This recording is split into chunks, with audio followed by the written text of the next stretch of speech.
एक दहेज पीड़ित नारी की कहानी। मेरा जन्म बिहार राज्य के रोहतास जिले के एक छोटे से गांव में हुआ था। मेरे पिताजी एक प्राथमिक पाठशाला में शिक्षक थे। माता धार्मिक विचारों वाली सीधी सादी महिला थी।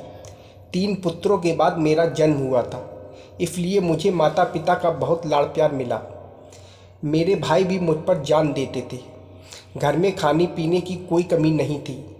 गांव के प्राकृतिक वातावरण में मेरा बचपन बड़े सुख से बीता। जब मैं कुछ बड़ी हुई तो पिताजी ने मुझे गांव की पाठशाला में भेजना शुरू कर किया। मैं पढ़ने लिखने में होशियार थी और सभी शिक्षक मुझसे खुश रहते थे। मेरे पिताजी थे तो साधारण शिक्षक ही, किंतु उनके विचार बहुत उदार थे। उन्होंने हर प्रकार से मेरी शिक्षा में सहायता की और मैं अच्छे अंकों से हाई स्कूल की परीक्षा उत्तीर्ण कर ली। आगे की शिक्षा के लिए किसी शहर में जाना पड़ता था। मेरे चाचा जी पटना के एक कॉलेज में प्राध्यापक थे। पिताजी की इच्छा थी कि मैं उनके घर रहकर आगे की पढ़ाई करूं, किंतु माताजी को यह पसंद नहीं था।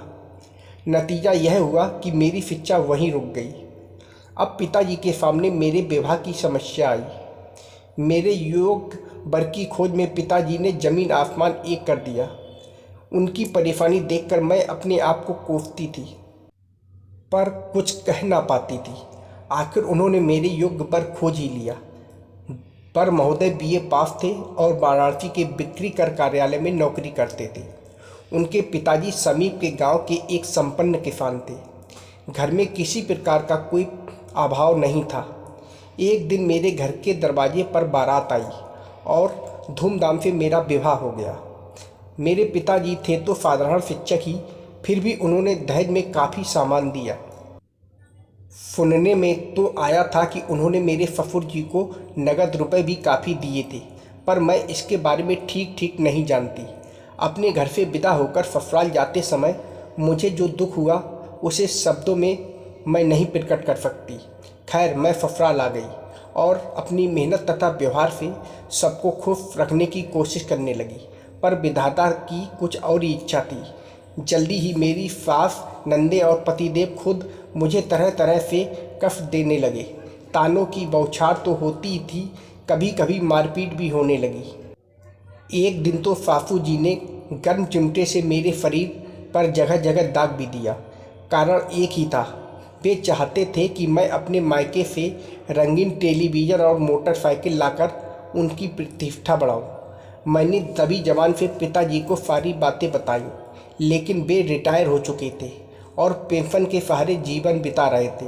वे केवल आश्वासन देते रहे, किसी प्रकार की आर्थिक मदद नहीं कर सके। मैं भी उनकी व्यवस्था समझकर चुप रही। एक रात जब सब लोग खा पीकर सोने की तैयारी करने लगे तो मैंने पास के कमरे में कुछ कानाफूसी सुनी। कान लगाकर सुना तो कांप उठी। मेरी सास और नन्हे मेरे पति पर दबाव डाल रही थीं कि मिट्टी का तेल डालकर मुझे जला दिया जाए।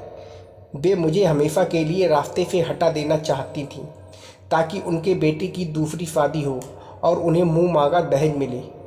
बस उसी रात पाँव फटने से पहले ही मैं उस नरक कुंड से भाग निकली और जगह जगह ठोकरें खाती हुई इस शहर में आ पहुंची हूँ। यहाँ आप जैसे उदार लोगों की कृपा से 2-4 घरों में बच्चों को पढ़ाने का काम मिल गया है।